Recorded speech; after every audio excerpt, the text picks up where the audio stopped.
Hello, it is I, Andrew, the bearded lady from the Hairy Game Lords, and for Zatu Games, I'm going to review for you this Corinth from Days of Wonder. What did I think to this new roll and write?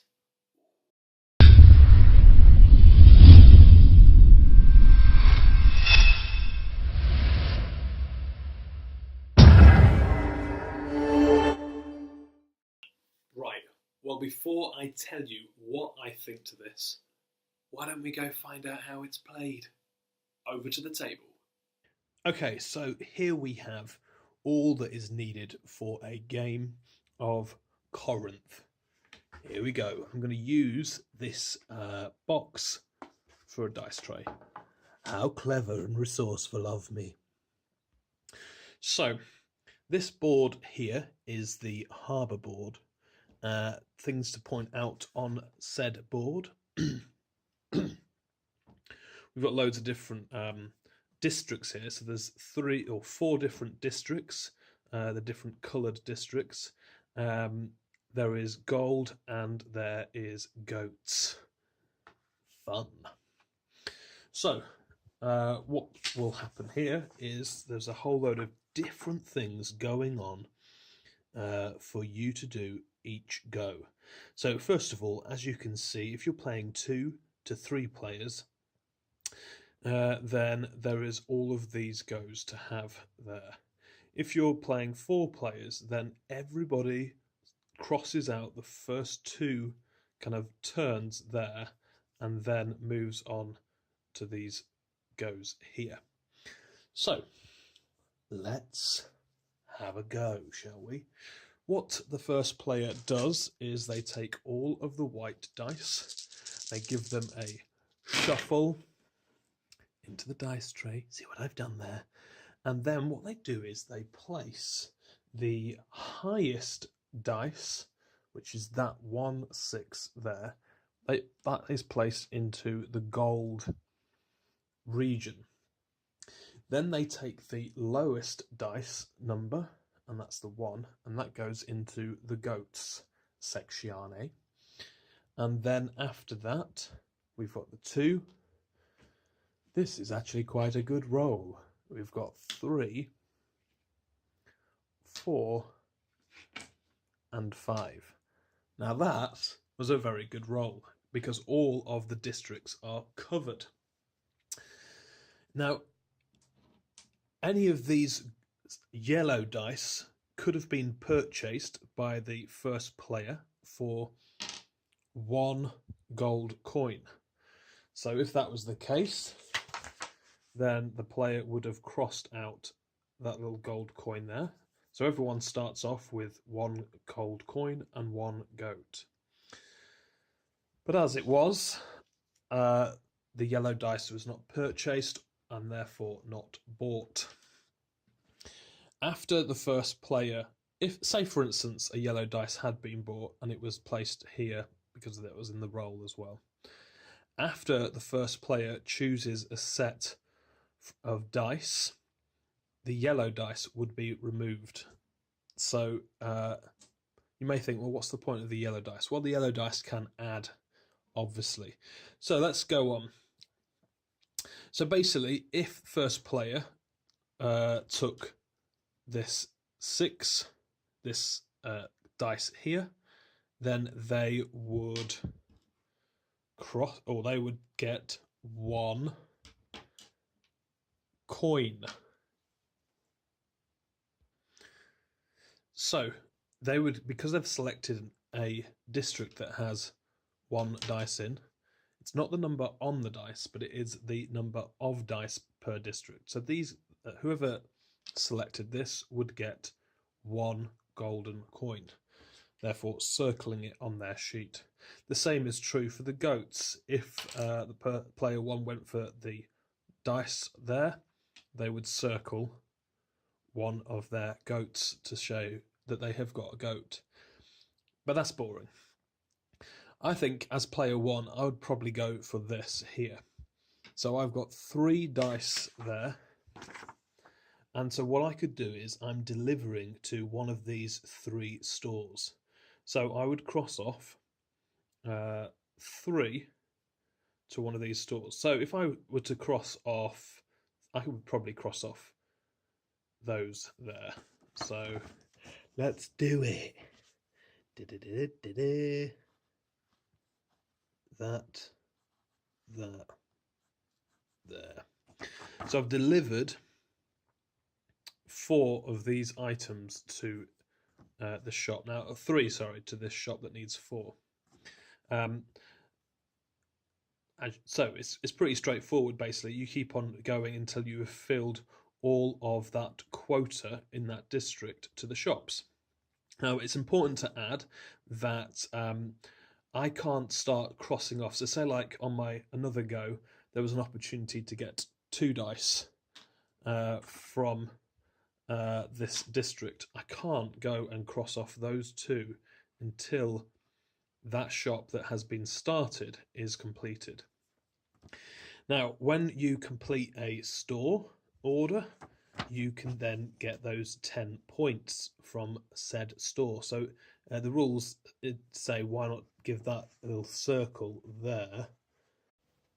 So when you fill up all of these orders on here, then you would calculate all of the numbers at the end of the game and place it into there. Easy. Now, what's interesting to note is on these other districts, there is an additional number here. Ooh, what does this mean? Well, it's exactly the same as before.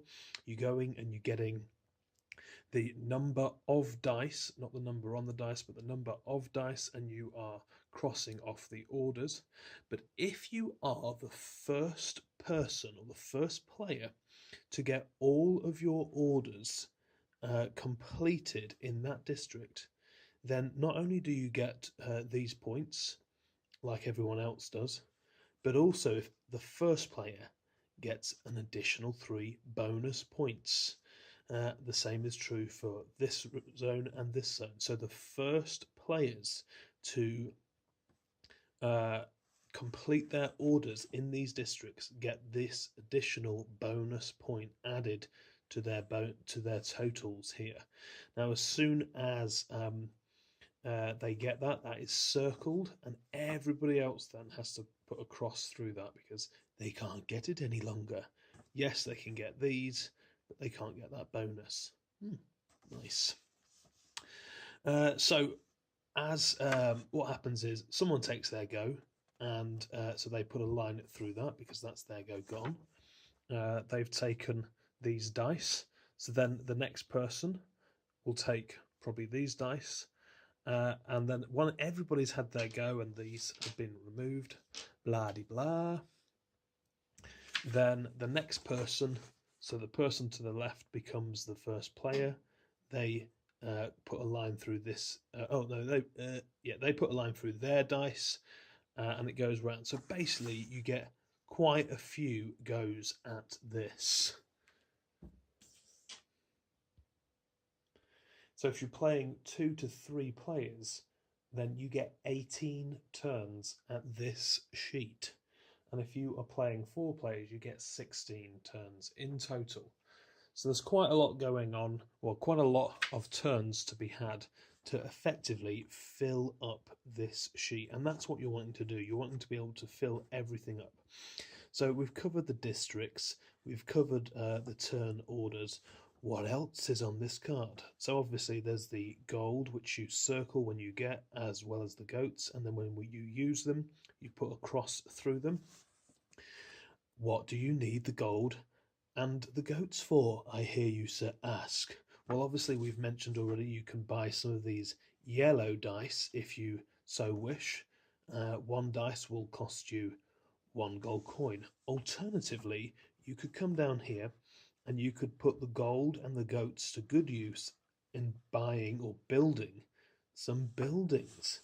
Now, each of these buildings, once they have been built, they unlock a special ability that can be used for the rest of the game. Very nice. So, for instance, the temple, this bad boy there, the temple, During the final scoring, each constructed building, including the temple, is worth 3 extra points. Excellente. Then we've got the crane, or it is called the warehouse. Each time you take a delivered good action, check one more symbol in that district. Very useful to get early on is the warehouse, so that you can fill up these orders quicker and probably be the first to then get that bonus. Then you've got the stable. Now I'll explain a little bit more about the stable in a minute when I've explained this dude here, the steward. And then you have the store, and each time you get gold, you can take 2 more gold coins. Holla! That is a brilliant one to get also pretty soon on. So, let's have a look at this section here. This is the steward. Now, what could happen is when dice have been rolled, and let us just roll some more dice. I like doing that. So this would be on somebody else's go. Ooh, there's 2 6s. Okay, here we go. So they fill up like this. Oh, there's 3 3s. Now this 5 doesn't go here. It goes here. So that whole district misses out. Now, if you were playing with, well, the maximum number of players is 4. So let's just say there was a 1 here. Well, let's just move that to there. So let's say there was 3, only 3 sections. And that means somebody is going to be left out. Boo-hoo. But no, they're not. They can do something amazing with the steward. Or if somebody wanted to perhaps maybe not take these 3 here from the purple district, maybe they've filled their thing up there, or they've got all that they need from there, what they would do is they would take one of these dice, and instead of taking the number of dice, you take the number on the dice. So this 3 here, you would be able to move your steward in, 3 places around this kind of market area. And where the steward lands on, you get. Nice. So remember, it's not the number of dice, it's the number on the dice for moving the steward. So there's some different things on here that the steward can get. You can get yourself a yellow dice. Holla! No need to pay for it. You've just got it then. And then every time you roll the dice, you get to put in the yellow dice. Nice. You can get yourself additional orders. You can get yourself some gold. Very nice. You can get yourself some goats. Excellente. And then there are these things, these +1s. And these +1s do something linked in with this thing here, which gives you additional points. So, when you reach here, you get 1 point for every symbol in the market that has been circled. And if you have circled one of these, you get obviously an additional point with the +1. So you would circle that and you would write in how many circles there are so far in your marketplace. Now, when you reach this one, it's accumulative, so you would take the points from on the board and add them up again, so you're getting even more each time. Nice. And that basically, well, that wasn't really basic, but there you go. That is everything that's involved. Oh yeah, so this little place down here is the stable. By buying the stable, you can move an additional 1 on for your steward dude, so you can move him additionally. Also, you can pay gold to either move him additionally on or to decrease him by 1. So there's lots of different things going on there in this Corinth, this busy place of Corinth. Let's go back and see what I thought of this game. There you go, how it is played in a very large nutshell. So, what do I think of it? Well, the box art, I love it. It's bold and bright and fun looking. Win. The dice are chunky and they feel great in your hand. Not too heavy, but still good. The rulebook is really light, again, really colourful and bright and very clear. Nice. Then you've got your actual game board where you're going to play, and you've got a whole load of those, 150 in total, so there's quite a large wad of those to play through. And of course, you could always laminate it, and then you need never throw it away again. Do your bit to save the planet. Obviously, probably lamination's quite bad, but hey. Anyway, so you've got the kind of basic of all the things you need to do on there. And I like it. It's good. It plays through well. It's kind of it's fun. Some standout things for me are I like this idea of the steward dude moving around the marketplace and therefore unlocking some additional things to help you complete the districts and to complete other stuff. And I like the idea of the buildings. I like the way that once you've built a building, it helps you in the long run. So it continues giving out each time you need it to, effectively. So there's some standout things for me that I really like. And it's a good game. It plays really well. If you like a roll and write, then I think you'll like it.